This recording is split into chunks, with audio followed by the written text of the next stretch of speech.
La Minute Coaching avec Marie-Pierre Prodhomme. Bonjour à tous et bienvenue dans la Minute Coaching. Marie-Pierre, bonjour. Bonjour Julie. On évoque ici pour cette dernière question de la thématique « Je trouve ma place dans la relation ». Les fêtes de fin d'année et les fêtes de fin d'année professionnelle, c'est d'actualité. Ici, on est en toute fin d'année. Ce qui est important, il faut le dire, c'est d'aborder tout ça de manière positive.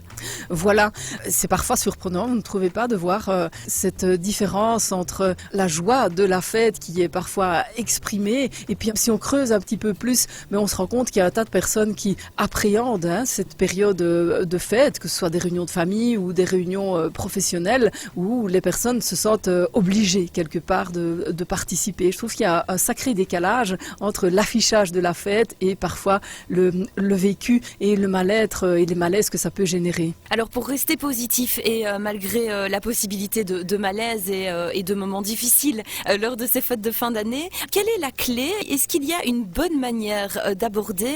Est-ce qu'il faut voir ça comme une opportunité peut-être de rouvrir la communication avec certaines personnes? Certainement, je pense que ça peut être un moment particulier où on peut aussi se remettre en question et entrer dans une dynamique de peut-être remettre les compteurs à zéro, reprendre une relation, en tout cas du bon pied, avec la bonne posture, comme on l'a vu, avec ces différentes postures qu'on a peut-être prises auparavant, qui étaient peut-être une posture d'enfant, une posture de parent, et de revenir vers un échange, revenir vers un dialogue qui soit positif. Et parfois ce n'est pas possible, mais je pense que dans toutes circonstances, il y a du positif à prendre, que ce soit apprécier le repas, le bon champagne, la présence d'autres personnes, et puis simplement d'être en vie et de fêter la vie. Ma foi, toutes les fêtes, ce sont juste des prétextes de fêter la vie, et les gens sont comme ils sont et nous sommes comme nous sommes. Je pense que c'est aussi l'occasion de faire un petit bilan personnel en réalisant que parfois ce qu'on n'apprécie pas du tout chez l'autre ou chez les autres et ce qui nous exaspère, eh bien c'est quelque chose qui est très présent chez nous et qu'on ne supporte pas, autrement on ne le verrait pas chez les autres. Donc je dirais moment de faire le bilan de ces relations, le bilan de soi. Où est-ce que j'en suis vraiment? Qui suis-je vraiment? Est-ce que j'ai pas des choses à remettre en question? Et de pouvoir prendre le meilleur dans chaque instant, parce qu'il y en a. Une autre clé est de jouer pour moi la carte de l'authenticité, pouvoir rester, pouvoir être soi. Et puis, faut-il s'obliger aussi à aller à certaines fêtes si on n'en a pas envie, si on a la sensation que ce n'est pas adéquat d'y aller, pourquoi au final s'y forcer ?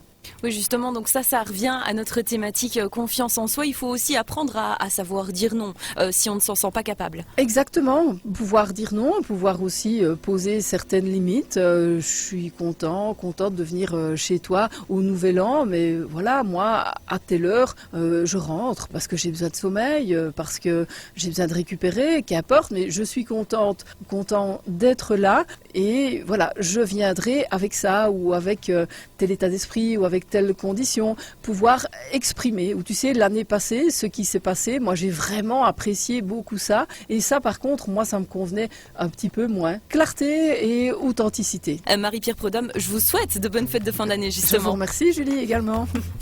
Pour contacter Marie-Pierre, rendez-vous sur le www.coachingprudhomme.be ou par téléphone au 0478 99 71 57.